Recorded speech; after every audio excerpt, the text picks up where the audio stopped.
It's very good to have you all here. I can see people still arriving.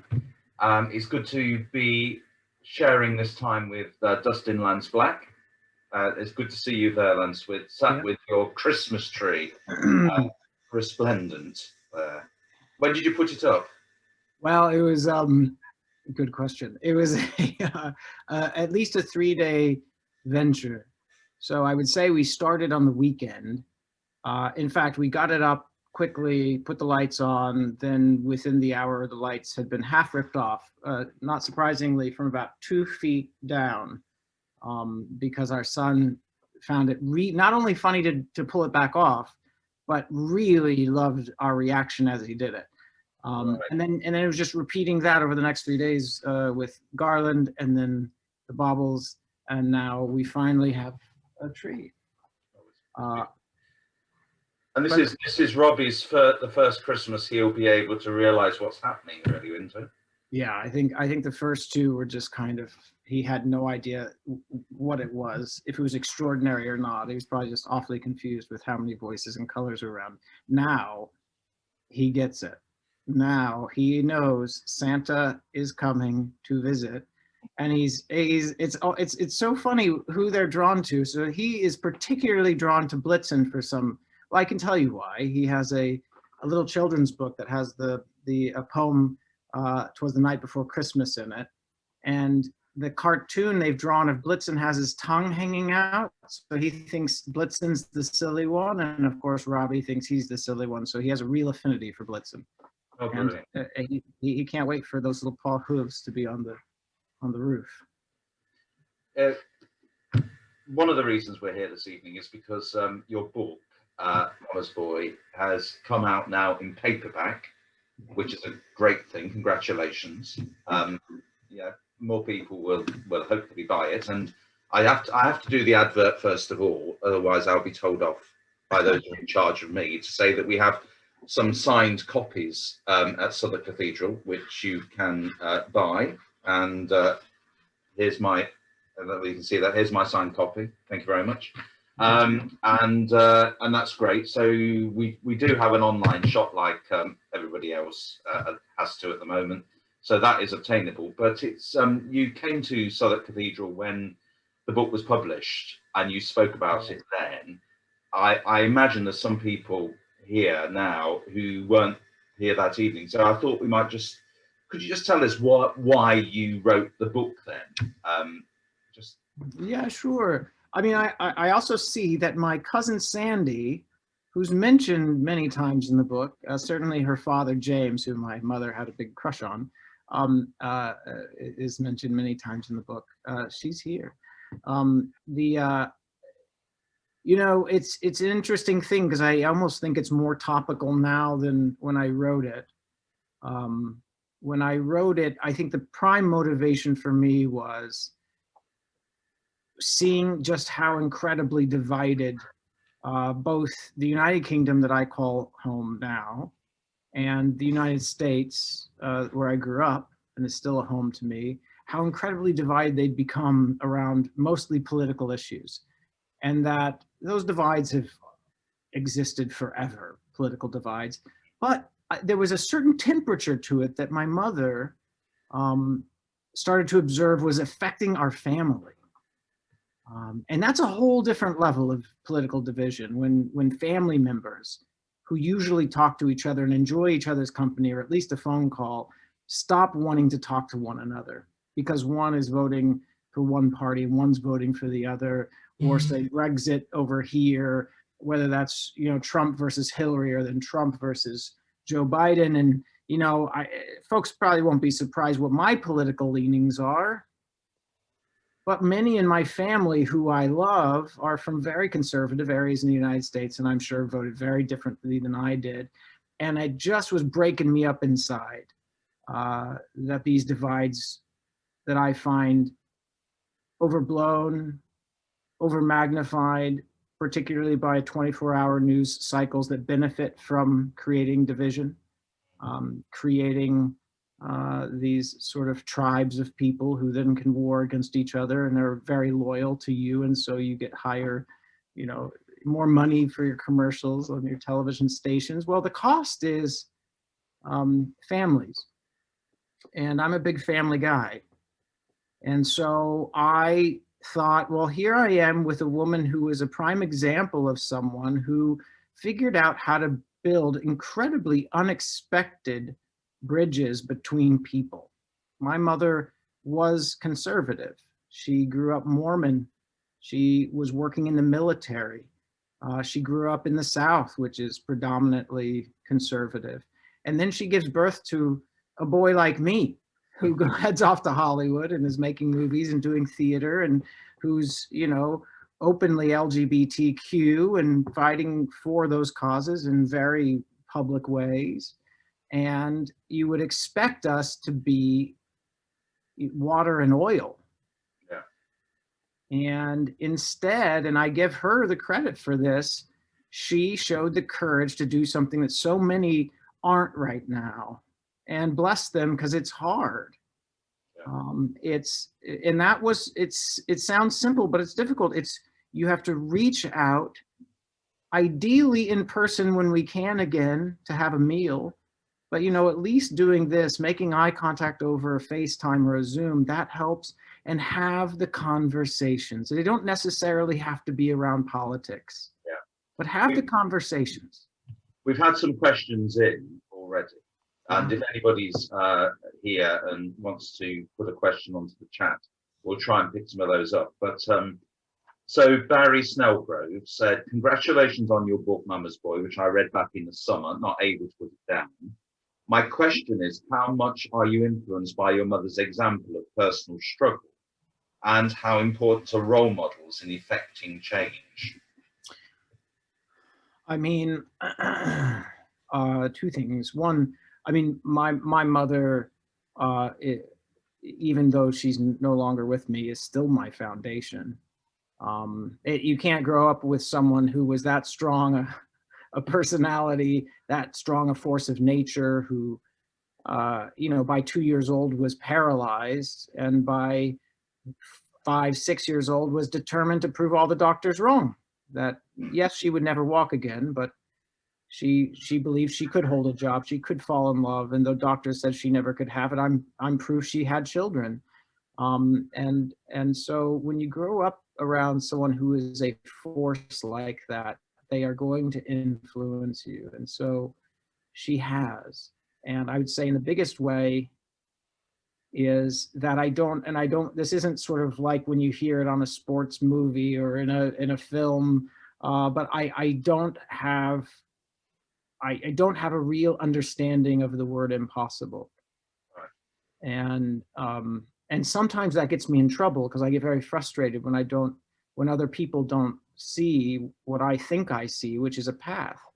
And you know, that my mother put in my mind, well, there's always a path. and so in that way, she really guided me. It doesn't mean we were always going to agree on everything, but I'm not a carbon copy of my mother. We still disagreed on things. You know, right to the end, we were debating. And she taught me also that that's okay. You can love each other and disagree. Imagine that in the year 2020. You can love each other and disagree. That I have drawn from. I think that to me has been one of the issues. That's where that divisive stuff that you've just been talking about has been happening in politics, where people can't seem to understand you can love somebody you disagree with. You know, seems to have disappeared. It's easier to shut a door, isn't it? But now you and Tom are parents now, so you know the boot's on the other foot. Yeah. You know, and kind of how's that whole business of parenting, and is your own parenting influencing your parenting? Do you know what I mean? Your experience of your mom. Well, parenting is, I'm sure we have a lot of parents on here. Parenting is an incredible challenge in ways I never expected. I haven't slept in 2 years and 5 months. That's how long he's been around. But it's incredibly expansive, and you sort of sometimes I have to like look at him and blink a few times to make sure this is real, and an incredible responsibility. I've done some things in my life and held responsibility, but never anything where I understand now that sometimes just a slip of a word and he'll hold on to that word. Yeah. So watch your language. And that might change the course of things for him for a bit, where he's going to go to school, how we teach him about, reading and how he interacts with people, things like empathy. You start to see how much is inherent in human beings, but also how much it can be shaped and how much you can learn. And I think the thing that I take that you find in Mama's Boy, and I have, Tom and I both have so far done successfully, is share our traditions. Mm. And I've said this a few times in this season because so many of us will not be with family and loved ones that we're used to being with in our holiday season. And I know we usually, boy, the pictures we have downstairs of our last 8 Christmases together, Tom and I, there are usually between 15 to 30 people in our home for dinner. It is we love Christmas. It's just going to be the 3 of us this year. And I'm going to miss my family, those who are still alive and those who I've lost. But the traditions truly are, I think, they're almost like the ties that bind families together. And they can be, the more you do them, the tighter they become, and they draw you closer and closer and closer. And, traditions are fun, but they're also what makes our fabric, friends, families, loved ones.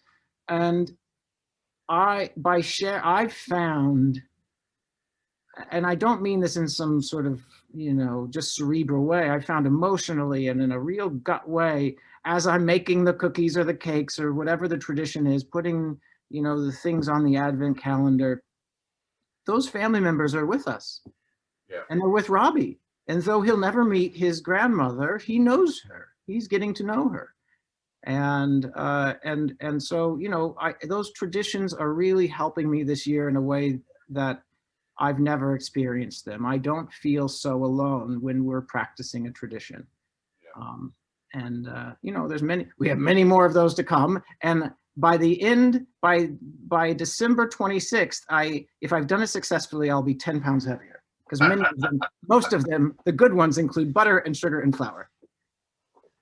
Well, you won't be surprised to know that I'm a big believer in the kind of traditions and how you celebrate things, because I think they do anchor people. And, that's why folk like to come to church at a time like Christmas, and why it's so difficult when, we're limited in numbers.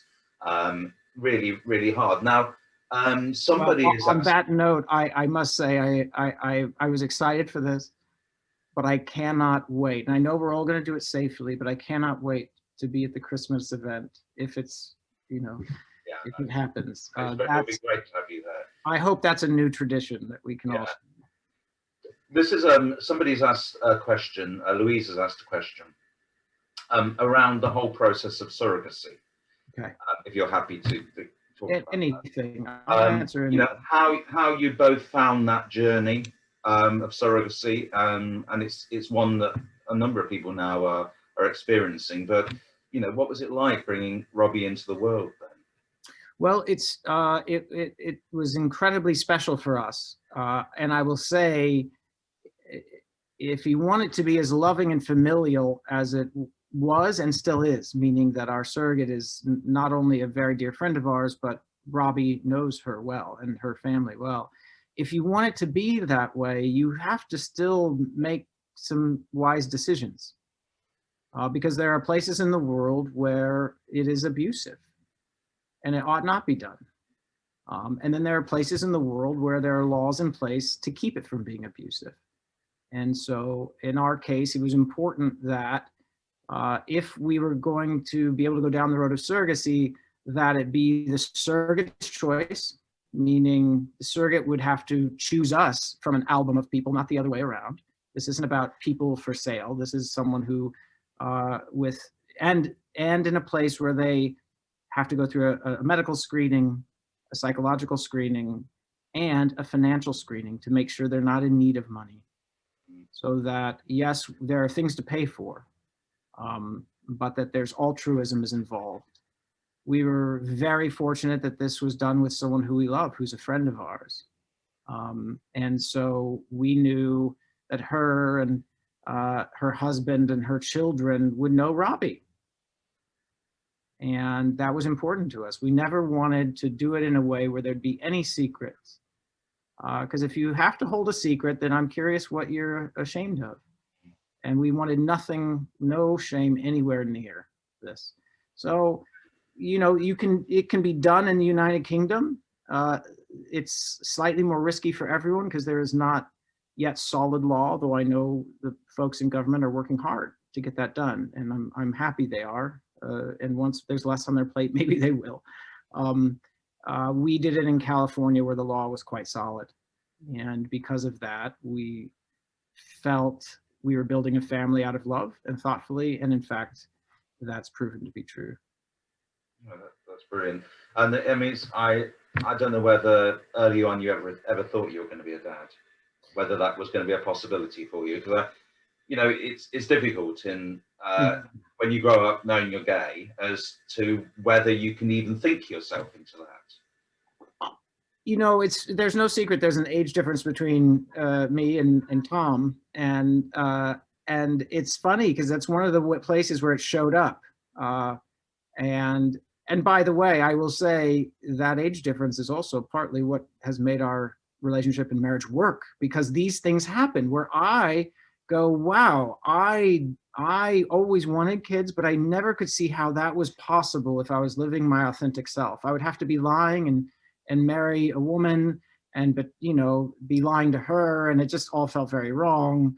And so I thought, okay, I should live a more honest, authentic life. So that may never happen for me. Whereas for Tom, likely because he had grown up knowing at least some people who were LGBT and had kids, he never questioned that it was a possibility. And so that was so exciting for me to go, okay, well, if you think it's absolutely possible, so do I, and I've always wanted it, so let's do this. I think though, you know, that's what's so exciting about being alive now. You know, and I know, you know, here I am sat in a dog collar, and you know, talking about marriage between people of the same gender. Yeah. And here, you know, the church has still got problems. We're still talking about it.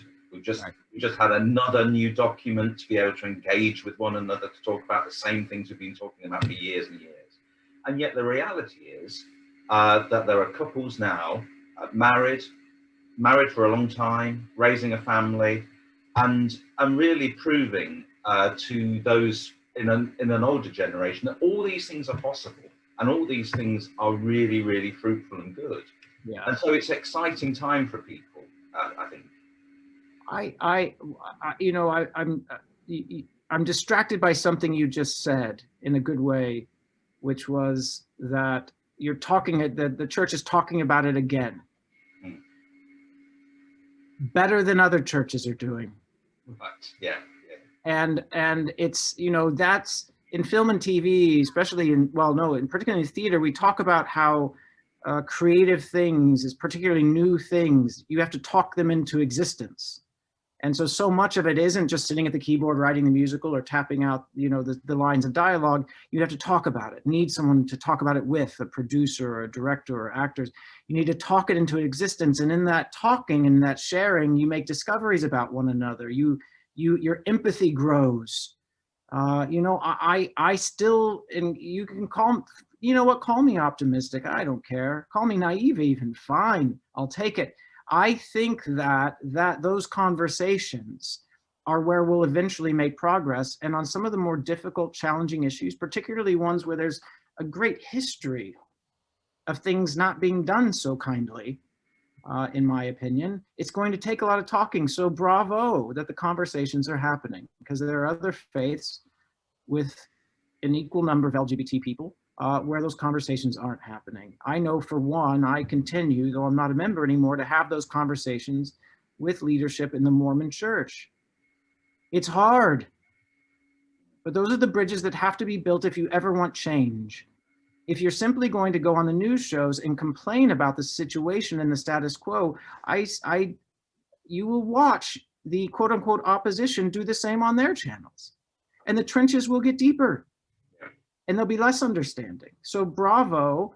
I'm not going to applaud everything about where the church is now, but bravo for being brave enough to keep talking about it. Well, thank you. I needed that encouragement. Maybe I should invite you along to the General Synod of the church. I would love, I'm there.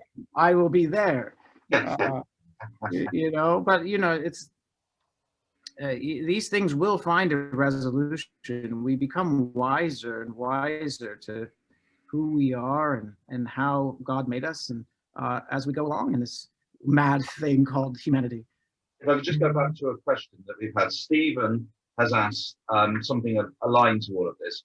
With same-sex marriage, has the struggle for gay rights in the UK and the US been won, or is there more to be done? In fact, I think some of it was won out of order, particularly in the United States. And I am proud of the work I did on marriage equality in the United States. But I am keenly aware that there are people living in states until very recently where it was still absolutely legal to be kicked out of your home, legal if you're found out to be LGBT, or fired. And that's changing in the United States, thanks to a Supreme Court decision, actually. But you know, marriage is not the end all for LGBTQ equality. And so we need to make sure that people feel safe enough that they can come out, be authentically themselves, and not lose their job and not lose their home. But also communication, learning and understanding has to happen so that they don't lose their community, the things you can't really legislate, and so that they're still welcome in their congregations. Because there are a lot of LGBTQ people of faith, and many who are living in areas where the center of faith, particularly in the southern United States, is the center of community. And so not only if you came out and, or, you know, someone finds out you have a partner and you have kids with your partner, could you be kicked out of your home, but you'll be excluded in ways from your faith, and thus excluded from community, excluded from schools and opportunities. Excluded. I don't think that's what Christianity was supposed to be about, excluding people. I don't think so.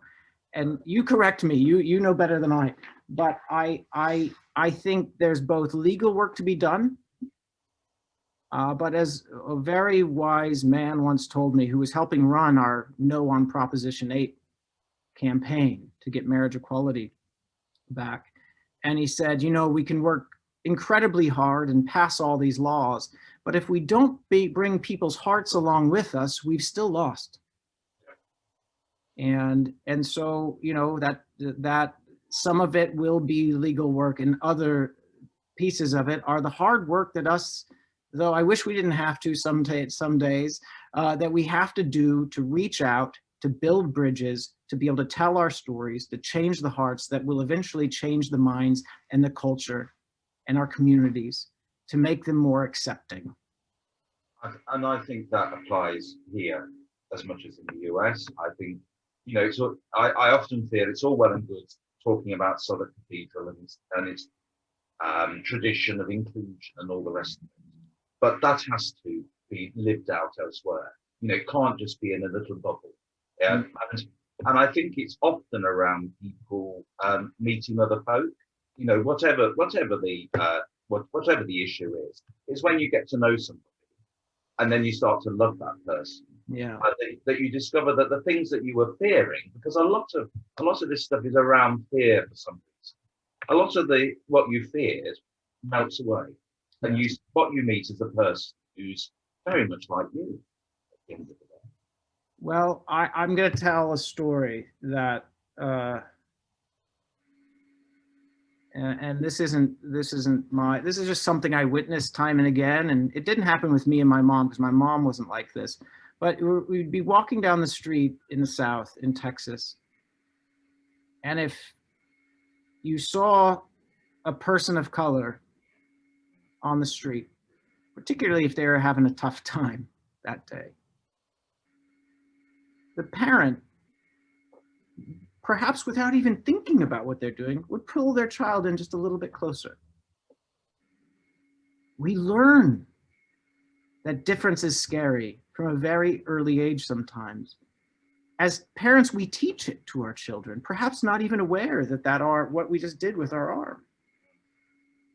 And, I think that if our places of worship could help us be more curious about difference, curious about the other, curious about that person sitting near us in the pew we've never said hello to, curious about the person who, as we're leaving church, looks different, seems different, smells different, clearly has a different bank account than yours. If we could teach curiosity there, oh, that's a slippery slope to empathy, folks. Watch out. Claire has asked,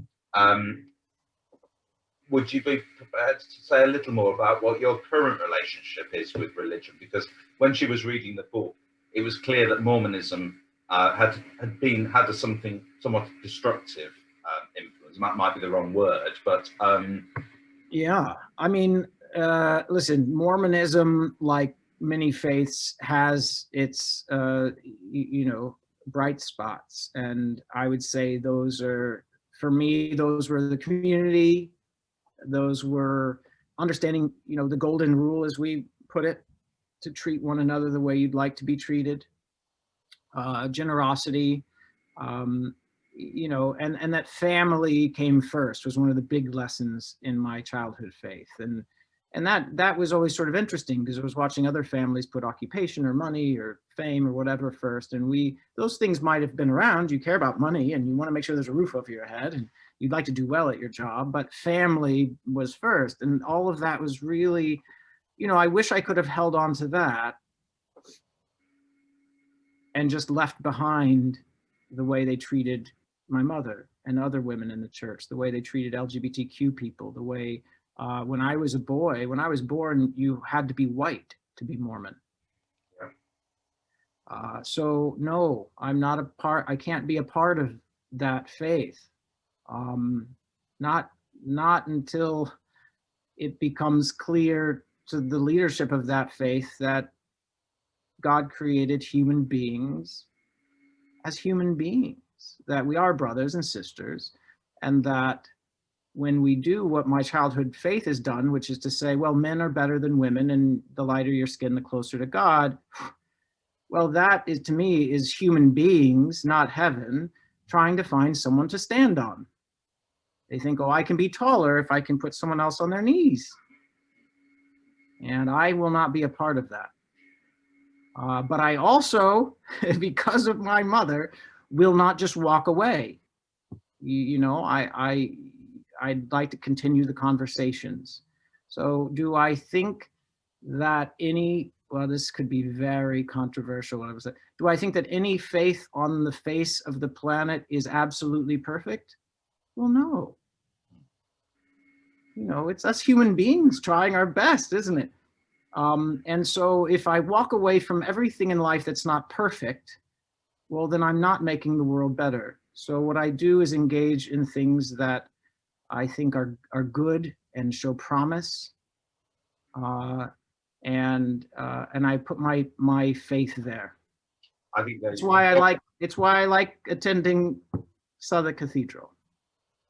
It's why I think it's, in the Mormonism, we always said, oh, it's an ever-changing church. That was often used as an excuse. But I kind of saw the hope in it and said, all right, I guess it's our job as this generation to bring faith closer to God, whatever that means to you. And I still have a faith that there is something greater than me. And you mentioned that golden rule. And I think because that features in every major faith community, yes, in everybody's scriptures, in everybody's tradition, I'm always surprised that we don't make more of that, because it's like a thread that runs through faith. And you know, all you need to be able to agree to be able to move forward is on something, and we all agree on that already. You know, treat others as you would want to be treated yourself, and that seems to me a basic principle of humanity. And if you began to live it out, the world would be so different. Imagine. Can you? Well, I can, because there's days I'm better at it than others. And, you know, there's days I lose my temper at people, and that's not exactly following it. But it's interesting you say that, and I don't know. You please cut me off if this is getting far afield. But when we were working on LGBT equality in the United States, it was one of the things that I think I brought to the conversation, which is saying, if we talk less about judges and the law and even science and the Constitution, though I think they all apply, and we talk more about compassion, about the golden rule, about treating people the way we'd like to be treated, I bet we can make more progress in the homes where we really need to make progress. And for better or for worse, it became clear that that was true, and it also became clear that it was the mothers and the wives in the households who were listening to that message more than the husbands, but still, we would win half that house. And you're exactly right. I hadn't thought about it like that, but you're exactly right. It transcends all, you know, every faith. It's a part of all of them, which is a good thing to have, a tool to have in the United States, where there's so many. Kate has asked whether you feel as strongly about other areas of where there's a lack of equality. For instance, she mentions areas like how we treat people with differing abilities, Yes. disability. You know, do you feel that same passion, or is your passion in one particular area? Well, I mean, I think it's easier for me to stay passionate about the things that I've experienced firsthand.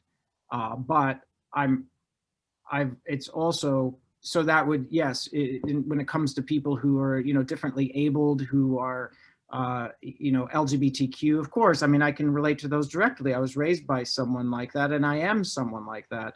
But I also know that these things are interrelated, meaning if we're going to say, well, don't treat, you know, gay people differently because of the gender of who we love, well, what you're really saying is gender ought not determine our destiny. So if you're going to be pro-LGBT equality, you better also be pro-women's rights. If you want the right to keep your job, you better make sure women are being paid an equal wage, right? So these things are interrelated. And then the same goes for race. Now so I am equally passionate, but I'm not equally equipped. And I think right now, a lot of white people could benefit from understanding when they they hear about Black Lives Matter, they hear about the protests, and I think some feel guilt. They might not even recognize as guilt, anger, because they don't want to be accused of being racist, lost because they don't know what to say, afraid because they think they'll get attacked if they say the wrong thing. And I say, I will just say how I try to deal with it, which is, and shut up and listen for a little while. I shouldn't say shut up, but listen. You know, it's okay to be ignorant for a while. We're all born ignorant. What's stupid is when, in the face of ignorance, when that mirror turns on you, you don't pick up a book and read or listen. And in fact, I think the listening is where you'll find your passion. The listening is where you'll find your empathy. The listening is where you'll understand how you can help others make next steps. You'll realize, I hope, it's not all about you. You know, this may never be your movement the way the queer rights movement is your movement, but you have a responsibility as a human being to understand, to listen, and to show up and help when you can. And beyond listening, if you want to take one more step, to me, create a space. If just think about that. I don't think people need to figure it out right now, but just if you go into your life and say, oh, I do believe Black Lives Matter, but I have no idea as this white person what to do about it, just think about making a space. What does that mean? Does that mean making more space in your life for people who are different? Does that mean if you're invited to do a Zoom chat or a conference call or to go up on stage and receive awards, you say, well, why me? Is there anyone else who should be there with us? Are there other perspectives we should hear from so people can listen, so I can listen? Understanding that the idea of equality is never about me. It's an us thing. It's a we thing. We tried to work out what the beginning of our response at the cathedral was going to be to Black Lives Matter. And so this Black History Month just passed. We did something of what you're talking about there, because I went along and interviewed 4 members of the congregation, but basically just to give them the opportunity to tell us their story, to share their story with us. And that formed a series of 4 special services for the Sundays during October. It was amazing, absolutely amazing, because how often, you've been able to write something of your story here. Most people's stories we don't get to hear properly unless you actually take time to stop and listen. And there was a guy who lives just behind where you live who told us his story and how he's using the opportunities he has to actually change lives. He's Black himself, American, and using his to support entrepreneurs from the Black community, and it was just incredible stuff. Yeah. So yeah. Now somebody's asked a question. I've got absolutely no idea about this at all.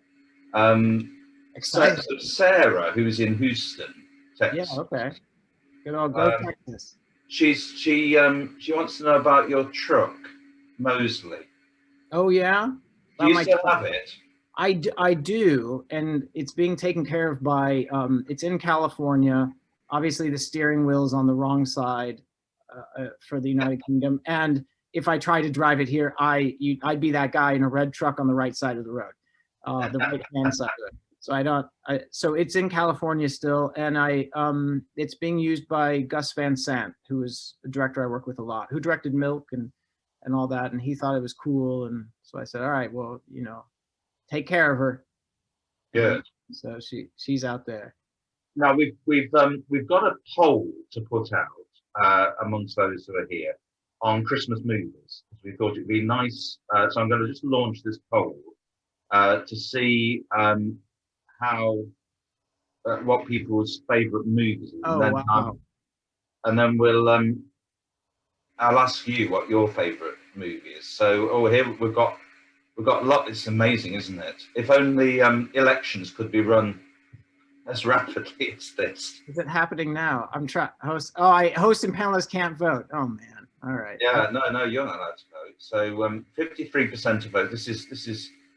I think this is how they should run American elections. Well, bring the suggestions, because it's a mess.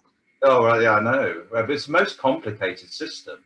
I mean, looking at, ours is very blunt. It's a very blunt instrument, first past the post. But but we've got 83% of the votes in already. Can you believe What are they saying? Well, I'm not going to tell you at the moment, because I don't want to give you a clue as to what the favourite film. And we gave them a selection. And my favourite film isn't on this, so I've had no real influence, like ever, over anything. Yeah, mine's not on here, but there is one that I think is fantastic. Okay. But of course, I'm a film guy, and I'm going to be nerd. Should I tell you what mine is? Yeah, we're almost there. 86%. If you haven't voted, can you vote, participants, fairly rapidly, so that we can. So we've got 87%. I think that's a good result. So, what's your favourite film then? Your Christmas film? Mine? Yeah. Of this list. Of this list, I would say It's a Wonderful Life. It's an astonishingly good film. Well, that is the winner. Is it? Yeah. 24% of these people who have joined us this evening, It's a Wonderful Life is their favourite. And second in this poll is Home Alone. Oh yeah, not bad. not bad. Scrooge then and the Snowman come in together in the polling. Did anyone vote for Die Hard? That's what I want to know. Yeah, 3% voted for Die Hard, which is wow. Yeah, it's the most unusual Christmas film, isn't it? Really? I'd say so. Yeah. It's great, but so we have a tradition here mm-hmm. in the deanery household. When we're putting our Christmas tree up, we watch National Lampoon's Christmas Vacation. So we've watched it now. Oh, it must be 15 times more. Yeah. And we know all the lines from it and every joke, and we still laugh every time. I've been putting all those lights on the roof. Have you ever seen it? Oh yeah, no, and I'm sort of trying to imagine you dressed like this, reciting some of the lines from that movie. I pay money for that. Let me tell you, the Mormon bishops weren't doing that. No, well, they weren't doing that. You really surprised me there. Yeah. But did you have a favorite movie that wasn't on that list then? Yeah, but mine is, I mean, they're like not really movies. They're little TV shows and things I watched as a kid, like the Rudolph the Red-Nosed Reindeer special as a kid, which is like an hour or so long. It felt like a full movie. On TV, it would take an hour and a half. It's very old. It's from the 60s, and it's like, you know, that stop action animation. And funny enough, we showed it to Robbie for the first time because my mother had collected all the like stuffed animal toys that she left me, and so Robbie's been playing with them, and all of a sudden there they are alive on the television screen, and I realized it is a movie about misfits. It's so much sweeter than I ever realized. You know, there's the little misfit elf who should be making toys but wants to be a dentist, and I'm just gonna say I think he may be a friend of Dorothy, this little dentist. He's in it, and then Rudolph with his glowing red nose, and then there's a whole island of misfit toys, and they've got no one loves them because they're too different. And I thought, well, no wonder little Lance loved this so much, because at the end Santa picks them all up and finds them all homes, and they're loved, and they're leading the sleigh. And I was like, well, maybe one day my life won't be misery. I'll get to, you know, lead a sleigh. Oh, haven't done yet, but I, you know, it's been all right. It's gone all right, but one day. Somebody said Now Voyager is their favorite. Voyager. Now Voyager. Oh, I don't know. Now there's various questions about what you're doing at the moment. So people want to know about, is Mama's Boy being made into a movie or a series or something? Have they heard right about that? So there's yeah, I mean, as breaking news goes, there's currently a deal being made between Playtone, which is Tom Hanks's company, and Amblin, which is Spielberg's company, two places I've worked with before that sometimes do documentaries, and they have this documentarian, Laurent, who wants to do a documentary. So it's a feature documentary film, and it goes into my mom's life and the sort of divides we were able to cross. But it also will come far more present tense than the book can. And where, you know, I would like to, if we ever can, and this has been the holdup, be face to face with people again, is to do what my mother did for me, which was, you know, she was courageous enough to get on a plane and come to California and meet actual gay people who she thought were just evil and wrong and criminal. And when she met them and heard their stories, it changed her, not completely, but she shifted and became more accepting and understood it differently. And so part of it is me doing the reverse. If that's what my mother did for me, isn't it part of an obligation of mine to approach and have conversations with people who are on the other side of a political divide or my childhood faith, and see if we can't build a bridge there. So that's what the conceit of the documentary would be. Scary, challenging, tough. And kind of, I think, clearer than ever that it's what we got to do if we're not going to, you know, tear ourselves apart. And then a question about When We Rise. So this is something you wrote the screenplay for? Yeah, this was Is that going to be available in the UK? Is the question. I don't think so, sadly. So it came out in the United States 3 years ago, and it traveled around the world. It did quite well. It was, you know, a history of the LGBTQ movement from like 1970 to about 2015. But it, you know, I think ABC, which is Disney, very much wanted to sell it here, and nobody wanted to buy it. Can you believe that? No. I know it was. I'm not going to pretend like it wasn't sad for me because I'm living here. You know, it was in France and Spain and Italy and all over South America and Canada, United States. It's online, available if you everywhere except because when they want to sell it, they wall it off. So they make it so you can't see it because they want to sell it in the United Kingdom. And then it didn't sell here. So I never actually got to see the posters or the billboards or to see it screened because I was here. So you guys missed out. So did I. After working on it for about 6 years. I know.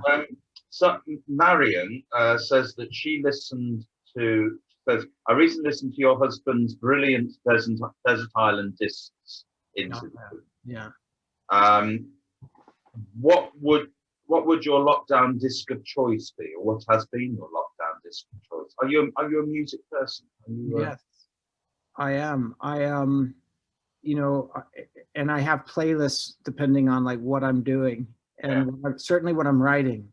You know, I was listening to a whole collection of like music from the Harlem Renaissance today because I was working on this civil rights piece from 1963, and it just puts you there, transforms you, or transports you. I mean, but if I was stuck on a desert island where I might get a bit down or feel lonely and want to think about brighter times, this is going to sound ridiculous. This answer will change every single day. But today, I think because it's somehow on my Spotify, it came up and then I just started downloading massive amounts of this, which is, I would probably bring an entire collection of the Bee Gees. It's hard to feel depressed or lonely with the Bee Gees. And I was shocked. This sounds so silly, but their early stuff before they were ever famous is actually so poetic and a bit profound and very, they sound a little more like hippie Beatles than anything having to do with disco. And it's sort of fabulous, which I had no idea. So that's only because it's kind of new to me and I lost myself for an hour. And over in the States, are gay men as devoted to ABBA as they are in Europe? I don't think anyone's as devoted to ABBA as Europeans are, but certainly we know the tunes. You know the tunes. Yeah. We're not going to be like, who's that? What's that? You don't expect to hear them all the time. Sadly, you don't expect to hear them all the time. No. Yeah. But you know, Mamma Mia has changed that a bit, hasn't it? Yeah. It's broadened the appeal for lots of other people. Yeah. So Donna is asking, are you writing another book at the moment? No book now. I mean, I may one day, but it has to have a purpose. You know, the only reason to write that book was because I thought it could be helpful to some people, particularly in the United States South, to mothers in the United States South who are struggling because their families were falling apart. Right. And I hoped it would help folks find a higher plane for their family than a political plane.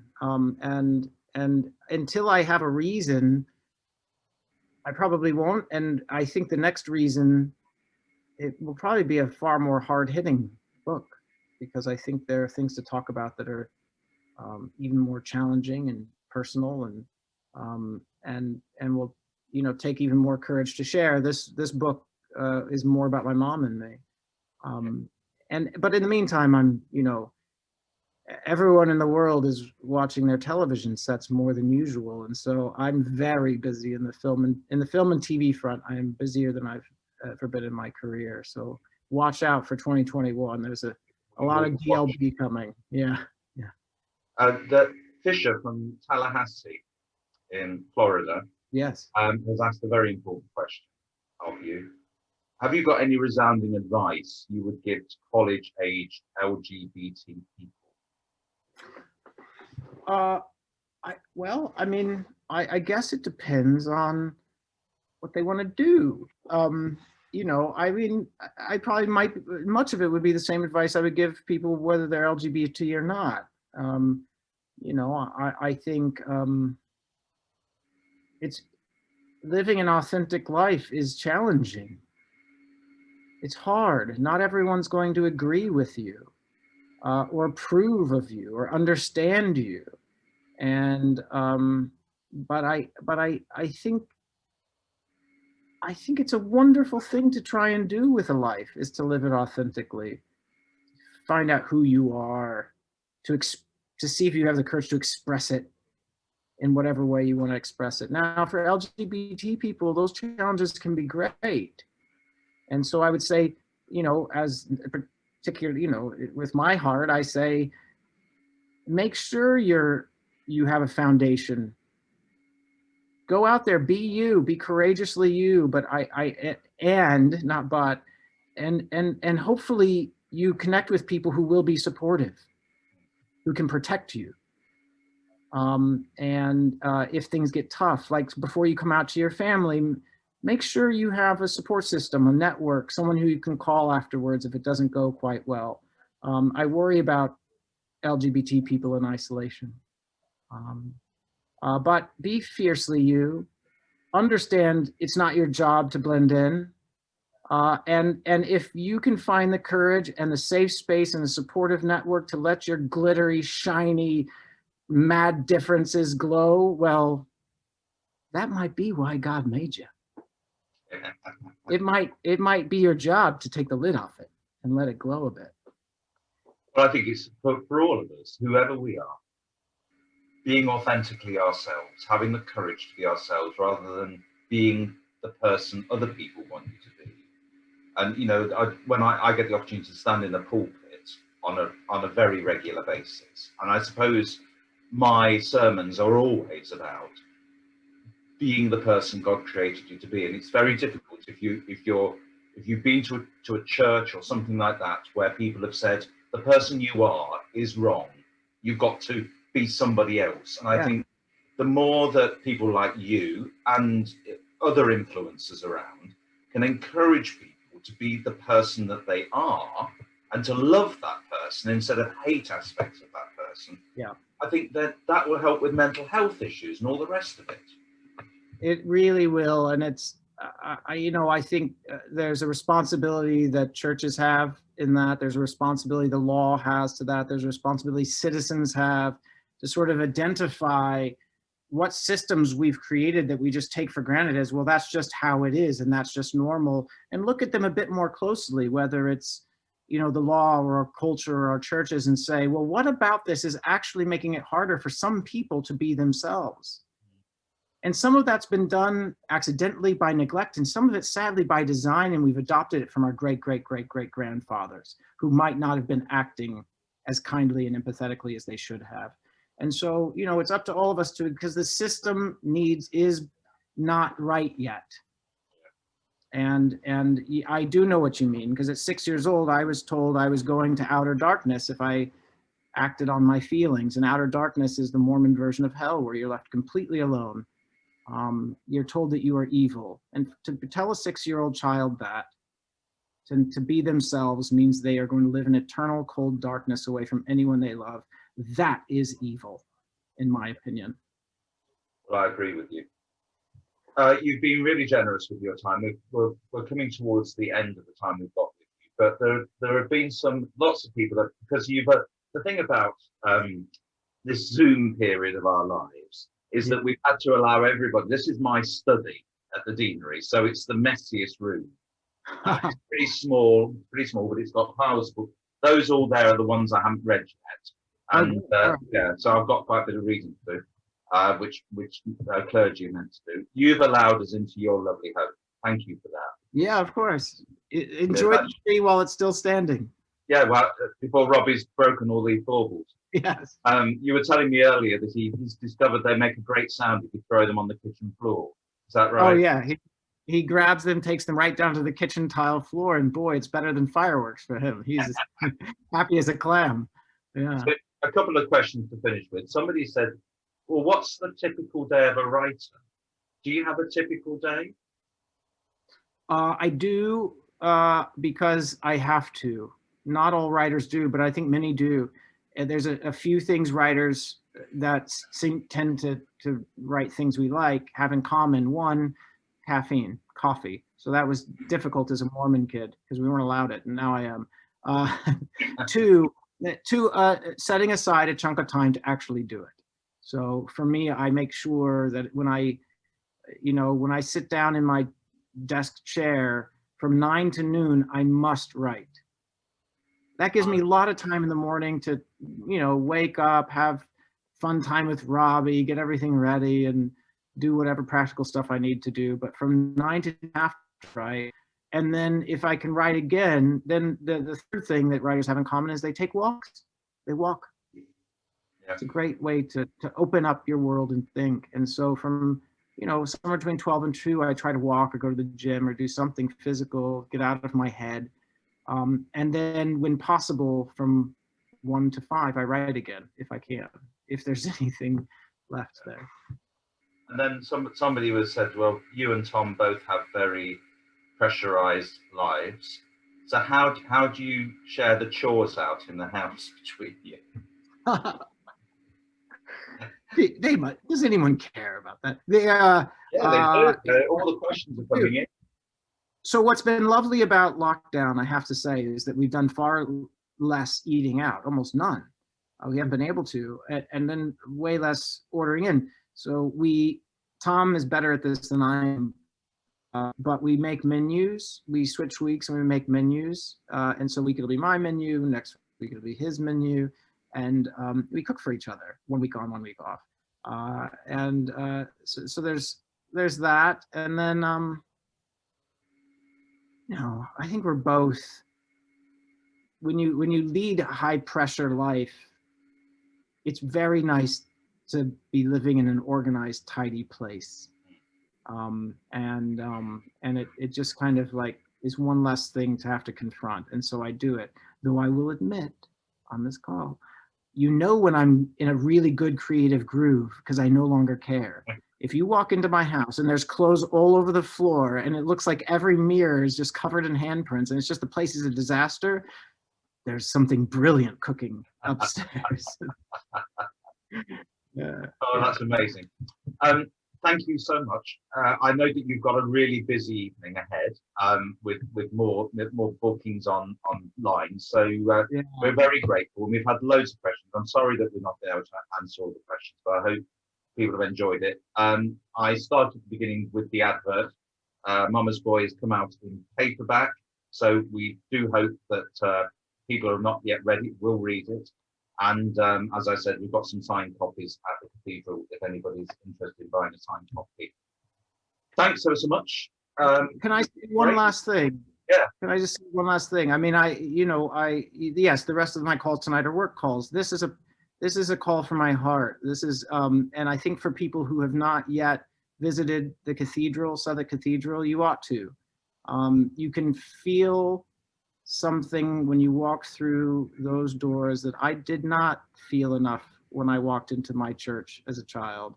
And it is a warmth, and there's acceptance, and that feeling of space, that feeling that there's something yet to discover. And particularly once we can all see each other and gather again, I hope to see some of the people on this call there.